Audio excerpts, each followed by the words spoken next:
Welcome to the next episode of the Dark Web Deacon. Before we begin, be sure to smash that subscribe button, click the bell to turn on notifications.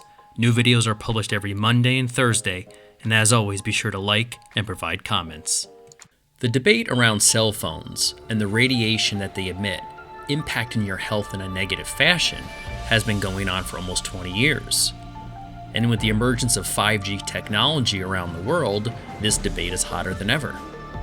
So in this episode, we're going to go over 5 reasons for and against 5G having a negative impact on your health.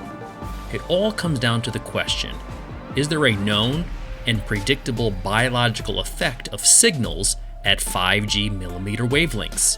So let's look at the evidence from both sides. Let's look at those in favor of 5G technology. First, they state that the scientific and institutional consensus is that 5G technology is safe. They believe that there has been a misunderstanding of 5G, which has given rise to conspiracy theories claiming it has adverse effects on human health.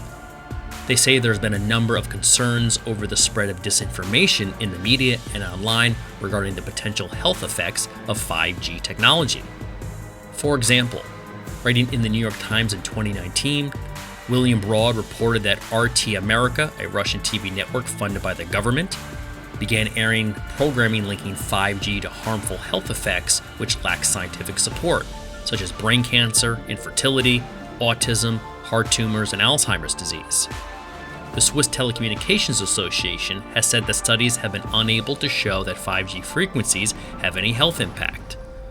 The US FDA is also quoted as saying that it continues to believe that the current safety limits for cell phone radio frequency energy exposure remain acceptable for protecting the public health.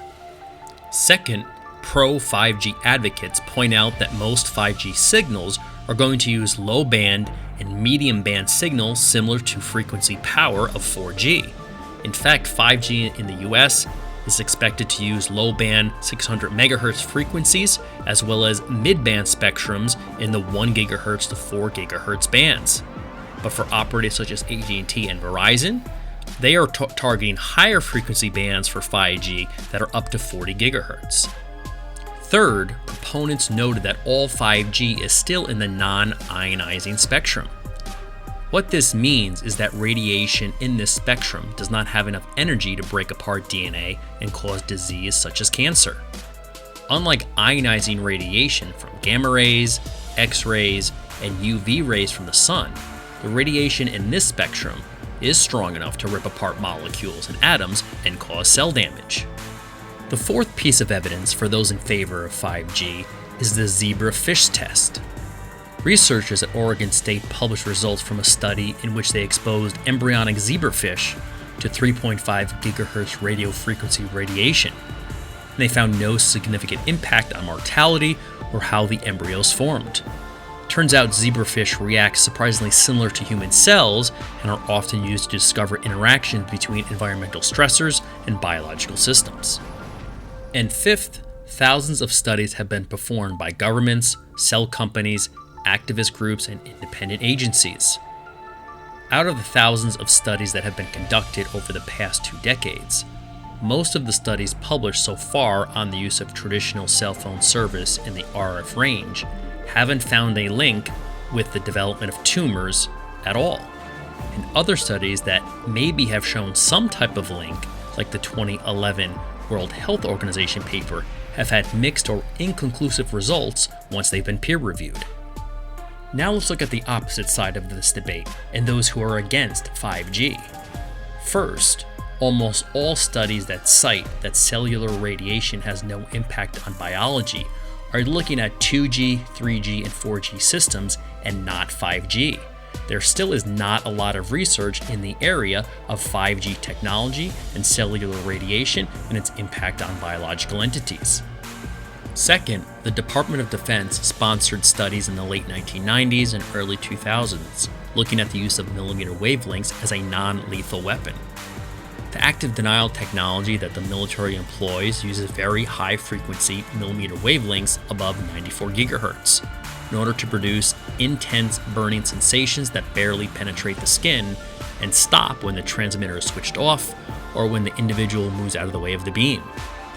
IEEE and the International Commission of Non-Ionizing Radiation Protection have used this research to set safety limits for the use of 5G millimeter waves up to 40 gigahertz. So this military technology is about 50 gigahertz above high-band 5G. But is that enough? Opponents of 5G will say. Third, local governments, scientists, and activist groups have pushed back.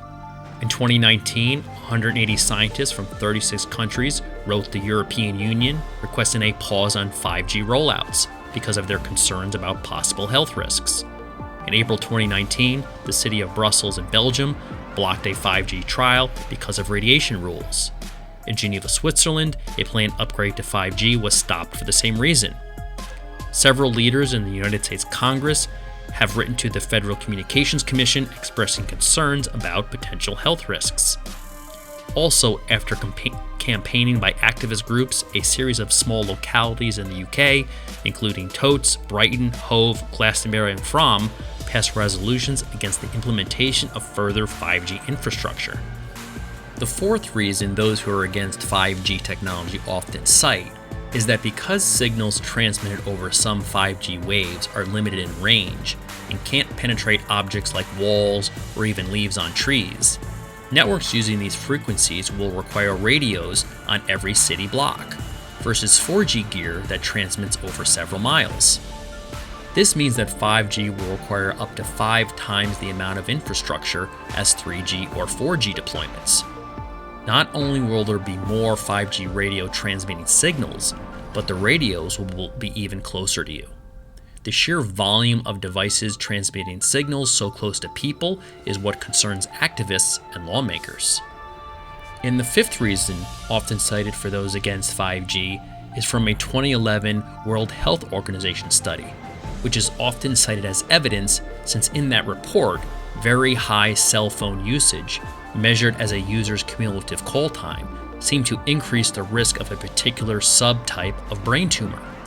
However, that same report also showed that there was apparently a decreased risk of brain tumors based on regular cell phone use, compared with rare users or non-users. So the result of this study is inconclusive at best. So is the Dark Web Deacon going to use 5G? Yes. Do I want a 5G base station outside my bedroom window? I think I'll pass on that one.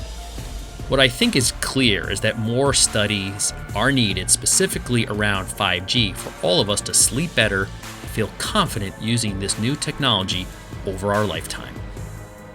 Thanks for watching, and as always, please like, subscribe, and provide comments, and turn on notifications by clicking the bell in order to check out future videos published twice a week.